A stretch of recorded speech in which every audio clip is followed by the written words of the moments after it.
Hi there, welcome back to another video of this section, and in this video we'll be taking a look at Reach Insights. So now let's start this video by showing you how to access the Reach Insights.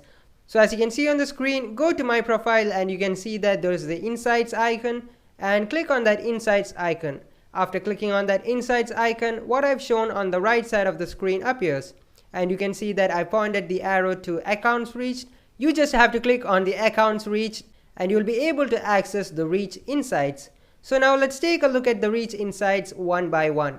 And as you can see on the screen, after you click into the Reach Insights, this is the first thing that you're going to see. So at the top you can see that there's a filter for the number of days. So I put it to the last 90 days. You can make it as short as last 7 days to as large as last 90 days. So I put the filter to the last 90 days. So that would be the past 3 months. So you can see that the accounts reached is 274,612. And just below that you can see that the reached audience, and you can see that there's the top cities, and if you scroll to the side you can see the top locations, and you'll be able to see the top gender. So you'll be able to see the location insights as well as the gender insights. And now the question would be, how do I use these insights of top cities, top locations as well as top gender? Well, the answer for the gender insights as well as the location insights would be always the same, and the answer is you'll be able to use them for two particular reasons. And the first particular reason is that you'll be able to use these insights in order to check whether you have attained your targeting correctly. So as I've told earlier, imagine that if you're running a page just for men or just for women, or imagine that you're running an Instagram page just for the people of Canada or just for the people of Washington, what you can do is that you can come and check these insights and see whether you have targeted the right audience. And again, as I've said earlier, there's a section coming up and it's called Targeting the Right Audience, and we'll be taking a look at targeting the right audience over there. So for now, just understand that these insights would help you to check whether you have targeted the right audience. Now the second way to use these insights is to run advertisements. So we'll be taking a look at Instagram ads in the inorganic section of this course. So let's move on to the next thing that we are going to see when you click into the Reach Insights. And the next thing that you're going to see in the Reach Insights are the followers as well as the non-followers based on reach. So you can see that over the past 90 days, my contents reached around 23.5k of my followers and around 251k of non-followers. And just below that you can see the content interaction division of Reels, Posts as well as Stories. So in the case of Reels, you can see that around 222k people saw my contents from Reels, and then around 73.8k people saw from my Instagram post, and lastly around 10,000 people came to see my contents from my stories. So now let's ask the same question as usual, and the question would be how to use these insights, and my answer would be there are two main ways we can use these insights. So the first way is that you can focus on the content reach, and you can see that the Reels has the most number of reach, and it is followed by the number of posts as well as the number of stories. So since most of my reach are from Reels, what I'll be doing is that I'll be focusing more on Instagram Reels compared to Instagram posts as well as Instagram stories.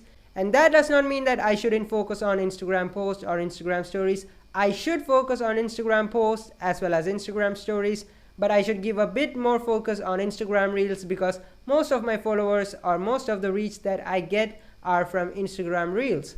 And the second way in which you can use these metrics is on the top you can see that only 23.5k of my followers saw my contents or reached my contents over the past 90 days. So that means that my followers aren't seeing much of my contents. Most of them are from non-followers. Well, that is actually a good indicator that a lot of non-followers are seeing my contents. But as I've said earlier in one of the previous videos, if the follower count is being too low, then that means you're having a huge number of ghost followers, and ghost followers are a huge problem to our Instagram page. Now I'm pretty sure that you might be wondering what are ghost followers. Well, don't worry, as I've promised earlier, we'll be taking a look at the section called Important Things to Note, and over there we'll be taking a deeper look at ghost followers. For now, I hope you understood how to use these metrics. Now let's move on to the next thing that we are going to see. And the next thing would be at the bottom you'll be able to see the profile activity, and you can see that around 16,766 people came to visit my profile from my contents over the past 90 days. And just below you can see that in comparison to the previous 90 days it has been reduced over 27.1%. So it is actually a bad sign. So what you have to do is that you have to try to make more quality contents, and you have to try to increase those number of profile visits. And I've told you how to post quality contents. You have to focus more on posting Instagram reels. And if your contents fall into the category of funny, relatable, informative, visually or audibly appealing, then that means that your content is having value. So try to post those kinds of contents and you'll be increasing the profile visits. So now let's take a look at the last thing, and the last thing would be the filters. So you can see that there's a top post as well as top stories as well as top reels. So I'll be just showing you how to use the filters for the top post, and the process is the same for top stories as well as top reels. So as I've shown you, click on that arrow that I've shown you on the left side of the screen, and you'll be seeing what is on the right side of the screen.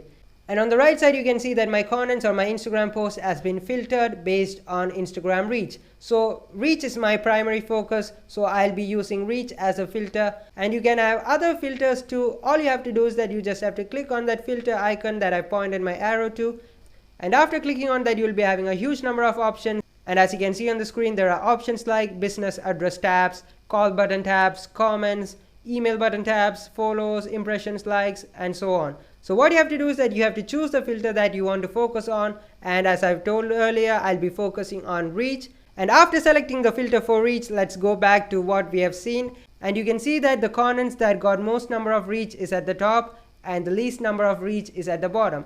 So when you filter your contents like this, say in the case of reach, what is going to happen is that you will be able to see the contents that got the top reach. And after choosing the filter, what you have to do is that you have to try to create contents that are at the top of that filter. So I'll be taking the first two rows and I'll be trying to compare it with each other, and I'd be asking myself, why did my followers like these contents very much? And if I find any similarity between these 6 posts, what I'll be doing is that I'll be trying to create contents related to these 6 type of posts. So that is the right way in which you're going to use this filter. You'll be trying to find the top contents and try to create more of those type of contents. And that was the end of the reach insights. I hope you liked this video, and it's time to wrap up this video. We'll be continuing in the next video.